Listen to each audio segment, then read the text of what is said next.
Selamat siang, Mbak. Selamat siang Ibu. Mbak atas nama siapa? Saya Endah Bu. Mbak Endah. Perkenalkan ya Mbak, saya bidan Inggit yang bertugas pada sore hari ini. Iya Bu. Mbak kesini ada keluhan apa Mbak? Gini Bu, saya kan ngalamin keputihan. Tapi saya mau nanya sama Ibu, apa keputihan ini bahaya nggak buat diri saya?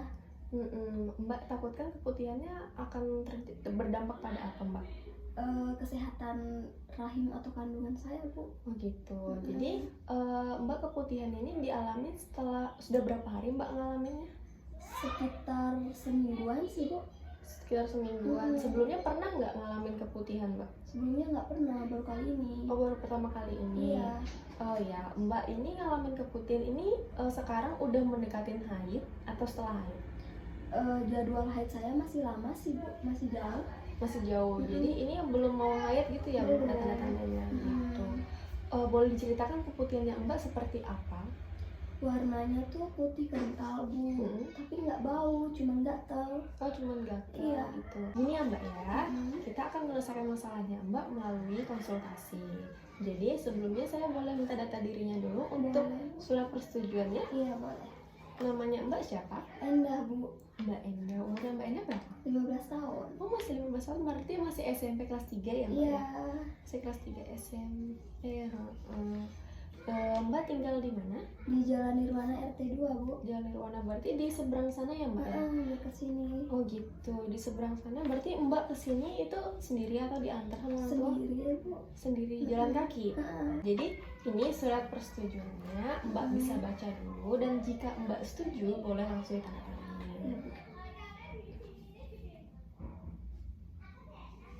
Sudah Bu? Mbak ada pertanyaan? Enggak Bu, udah Oke, jelas. silakan ditandatangani Mbak. Oke. Terima kasih ya Mbak ya. Iya. Jadi kita mulai konsultasinya ya. Konsultasinya ini sekitar 7 sampai 10 menit ke depan. Jadi kita bicaranya santai aja, dan juga Mbak bisa ceritakan apa saja keluhan yang Mbak alami Iya ya. Bu. Oke, sebelumnya saya punya ini Mbak. Ini leafletnya, Mbak bisa baca tentang keputihan. Jadi keputihan ini biasa disebut leukorea. Ini cairan yang dikeluarkan oleh vagina untuk menjaga kelembapan dan kebersihan vagina. Namun kadang leukorea ini juga berbahaya, sebagai tanda atau gejala yang berbahaya yang terjadi pada vagina gitu. Jadi leukorea ini ada dua Mbak. Keputihan yang non patologis atau keputihan tidak berbahaya bukan karena penyakit, dan keputihan yang patologis itu karena penyakit. Jadi keputihan non patologis ini dia biasanya berwarna jernih, terus dia tidak berbau Mbak. Nah biasanya keputihan berwarna bening ini atau yang keputihan yang non patologis ini itu Mbak biasa terjadi ketika Mbak sudah mengalami mau mengalami haid atau setelah haid gitu. Biasa juga kalau misalnya keputihan non patologis ini biasa disebabkan karena stres, juga bisa ketika Mbak stres dia biasa terjadi keputihan non patologis ini. Dan karena KB atau celana dalam yang ketat juga bisa gitu. Namun keputihan yang Mbak alamin ini katanya terasa gatal dan berwarna putih ya Mbak, bukan bening. Bukan. Nah kemungkinan terjadinya itu karena keputihan patologis atau karena infeksi jamur atau virus, bahkan parasit gitu.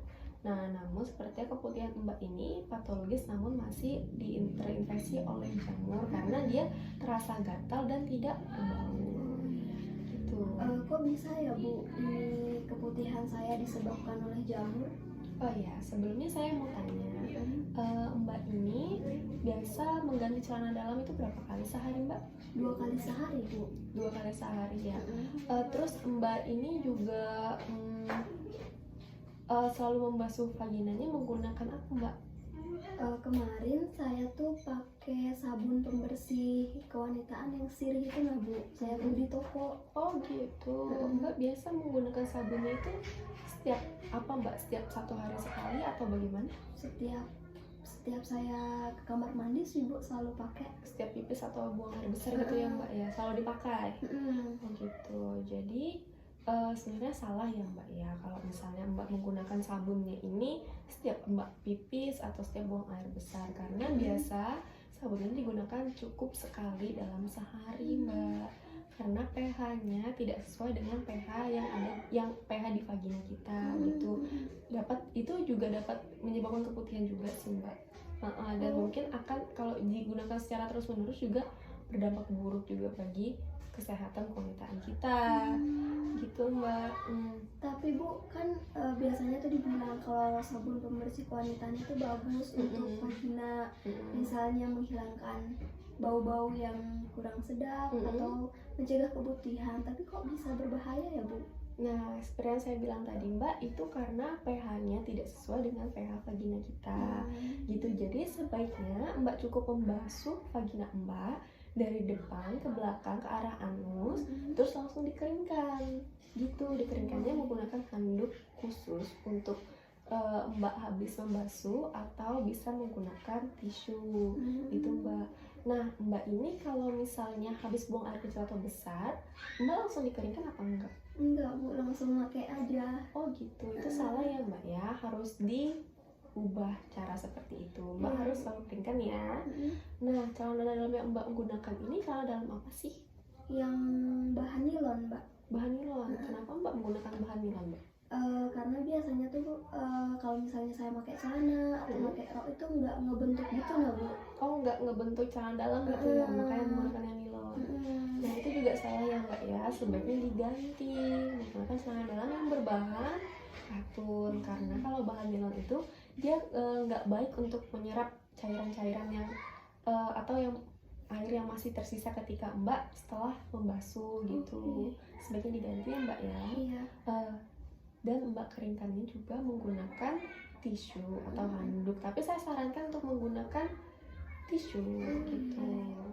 Tapi Bu, selain dikarenakan jamur, apa mungkin ada penyebab lain keputihan ini? Oh gitu, ada Mbak. Kalau penyebab lain keputihan yang berbahaya itu bisa karena infeksi parasit atau juga infeksi virus. Misalnya Bu, selain menjaga kebersihan vagina, apa ada cara lain untuk mencegah keputihan? Tentu aja bisa kok Mbak. Biasanya kalau untuk mencegah keputihan itu Mbak bisa dengan mengonsumsi makanan bergizi dan juga pola hidup Mbak harus teratur, seperti makan teratur, tidur teratur, istirahat, dan tidak stres. Karena seperti yang saya bilang di awal, karena stres juga dapat menyebabkan terjadinya keputihan. Gitu Mbak.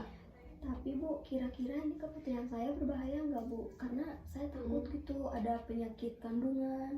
Oh gitu. Setelah yang kita bicarakan dan yang Mbak keluhkan dan yang Mbak jelaskan juga sudah cara Mbak membasuh atau membersihkan vagina, keputihan yang Mbak alami ini tidak berbahaya.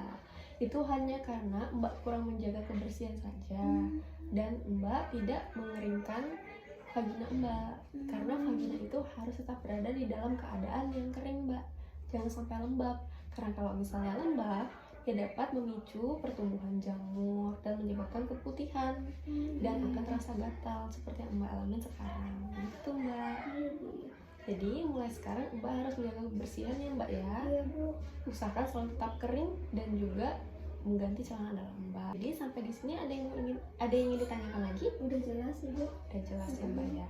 Jadi saya sarankan apabila terjadi lagi, Mbak bisa langsung datang ke sini atau langsung konsultasi ke dokter kandungan agar dapat diobati dan ditangani lebih lanjut. Ya Bu. Mbak, ini leafletnya silahkan dibawa untuk informasinya Mbak gitu, biar Mbak bisa baca lagi yang agar Mbak bisa ingat apa-apa saja yang saya sampaikan dan apa yang Mbak harus lakukan jika terjadi keputihan lagi Mbak ya. Gitu, Mbak. Kalau gitu saya pamit dulu ya Bu. Terima kasih banyak Bu. Iya Mbak, hati-hati di jalan, semoga cepat sehat ya Mbak ya. Ya, saya pamit Bu. Iya Mbak.